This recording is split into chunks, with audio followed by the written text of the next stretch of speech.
షర్మిల గారి మధ్య అలాగే రోజా గారి మధ్య ఇంతకుముందు కూడా కొన్ని మాటల యుద్ధం అయితే జరిగింది. ఇప్పుడు మరోసారి కూడా వాళ్ళిద్దరి మధ్య మాటల యుద్ధం జరుగుతుందని కూడా తెలుస్తుంది. సో ఇది ఏమన్నా రాజకీయ పరంగా జరుగుతుందా, లేదంటే ఏమన్నా పర్సనల్ థింగ్స్ ఏమైనా ఉన్నాయంటారా? సో బేసిక్గా ఏంటంటే షర్మిల గారు మీటింగ్ పెట్టిన ప్రతిసారి కూడా వైఎస్ జగన్ గారిని ఏదో ఒక మాట అంటూ ఉన్నారు. సో ఎందుకంటే ఆవిడకి అన్యాయం జరిగింది ఆవిడ చెప్పుకుంటున్నారు. సో జగన్ ఇట్లా చేశాడు అట్లా చేశాడు అని చెప్పి. అయితే ఇటు జగన్ గారిని ఆవిడ అన్ని మాటలు అంటుంటే ఏంటంటే ఆవిడ రాజన్న బిడ్డని కూడా మర్చిపోయి రోజా గారికి ఏంటంటే మైండ్లో ఒకటే ఉండిపోయింది, జగన్ అన్నని ఆయన ఎవరైనా అంటే ఇవి తిట్టేయాలి, అభిమానం ఉంది కాబట్టి. అది అభిమానం అనుకోండి, తీసుకున్న పెయిడ్ డబ్బుల కన్నా దానికి న్యాయం చేయడం అనుకోండి ఏదన్నా కానీ. సో ఏంటంటే ఇప్పుడు జగన్ అన్న ఎవరినే ఉందంటే భరించలేరు. అట్లానే ఇప్పుడు షర్మిల మాటలన్నీ కూడా ఏదో చంద్రబాబు వర్గానికి దగ్గర అవుతున్నట్టుగా, చంద్రబాబు మాట్లాడిస్తున్నట్టుగా అనిపిస్తుందని వీళ్ళు అంటున్నారు.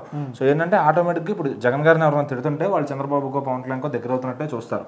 సో ఇప్పుడు ఆవిడ ఎంత కాదన్నా రాజన్న బిడ్డ, ఫస్ట్ చంద్రబాబు గారితో కలిసే ప్రసక్తే లేదు. సో పలకరించినప్పుడు బయట నవ్వుతో పలకరిస్తారు, పెళ్లిళ్ళే ఉన్నట్టు పిలుస్తారు, అంతే తప్ప రాజకీయంగా పార్టీ పరంగా అసలు చంద్రబాబు గారితో కలిసే ప్రసక్తి లేదు.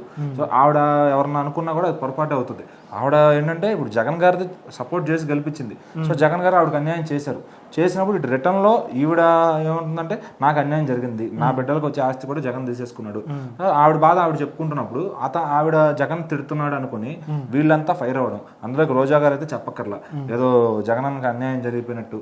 సో వాళ్ళ మధ్య ఇంట్లో పరిస్థితి ఏం జరుగుతుందో తెలుసుకోకుండా ఆవిడ మాట్లాడే మాటలకు మాత్రం ఎదురు సమాధానం చెప్పడం నేర్చుకుంది. ఈవిడకే కాదు ఎవరికైనా ఒక నోరేసుకుని పట్టడం తెలుసు, అందుకే జనం తీసుకెళ్లి పక్కన కూర్చోబెట్టారు.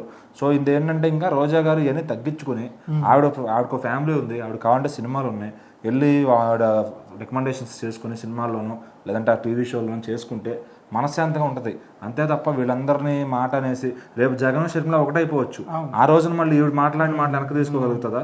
సో ఏంటంటే ఒకప్పుడు ఈవిడ రాజన్న భిక్ష పెడితే ఈవిడ కూడా పైకి వచ్చింది. మరి ఆ రోజున మరి ఏం చేసినట్టు? సో టీడీపీలో ఉన్నప్పుడేమో రాజశేఖర రెడ్డి గారిని తిట్టి, ఇటు వచ్చినాకేమో చంద్రబాబు గారిని తిట్టి, సో మళ్ళీ జగన్ గారికి సపోర్ట్ అని షర్మిల గారిని తిట్టి. సో దీనివల్ల ఏంటంటే పార్టీ మారే కొద్దీ వ్యతిరేకలు అయిపోతుంది. సో ఇప్పుడు అదే ఇప్పుడు జగన్ గారి చెల్లిని తిట్టాల్సిన అవసరం ఏముంది ఆమెకి? తిట్టదమ్మా అని చెప్పడం వేరు, ఏమన్నా నోరేసుకుని పడిపోవడం వేరు. సో ఇప్పుడు రేపు జగన్ గారికి మళ్ళీ ఆయన మనసు మారి ఆయన చెల్లికి ఏమైనా మళ్ళీ ఆస్తి ఇస్తాడేమో, వాళ్ళు బాగుంటారేమో, అప్పుడు ఎదవయ్యేది బయట వాళ్ళ కుటుంబ సభ్యులు. సో కాబట్టి నువ్వు ఆ పార్టీలో ఉంటా రాజన్న బిడ్డని ఆ మాట అనాల్సిన పని లేదు. సో ఏంటంటే ఇప్పుడు ఆవిడ మాట అనాలంటే రోజా గారిని క్షణం పట్టదు మాట అనడానికి. సో ఏంటంటే వీళ్ళిద్దరి మధ్య లేడీస్ కాబట్టి నిజంగా రాజకీయ సంగ్రామం అని అనుకోవచ్చు.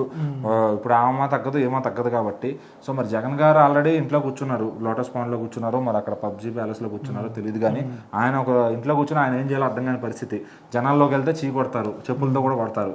సో ఇంకా నువ్వు వచ్చి ప్రెస్ మీట్లు పెట్టి నీకు టైం వేస్ట్ తప్ప అదే సినిమా కెరీర్ చూసుకుంటే నలుగురిలో ఉంటావు, రోజు టీవీలో కనపడతావు, నీకు కావాల్సింది అదే.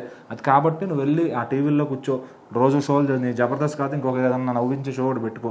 సో నీకు డబ్బులునే నువ్వు చేసుకోగలవు. అంతేగాని ఇప్పుడు వచ్చి ఇటు ఇళ్ళ మధ్యలో వచ్చి దూరితే చివరికి ఎదవయ్యేది నువ్వే. సో అది తెలుసుకుంటే కనుక ఆ నోరు తగ్గించుకుంటే ఆ 10 మంది జనం కూడా ఓకే అనుకుంటారు. లేకపోతే ఈసారి ఇంకా నీకు అసలు కనీసం రాజకీయాల్లో భవిష్యత్తు కూడా లేకుండా చేస్తారనమాట.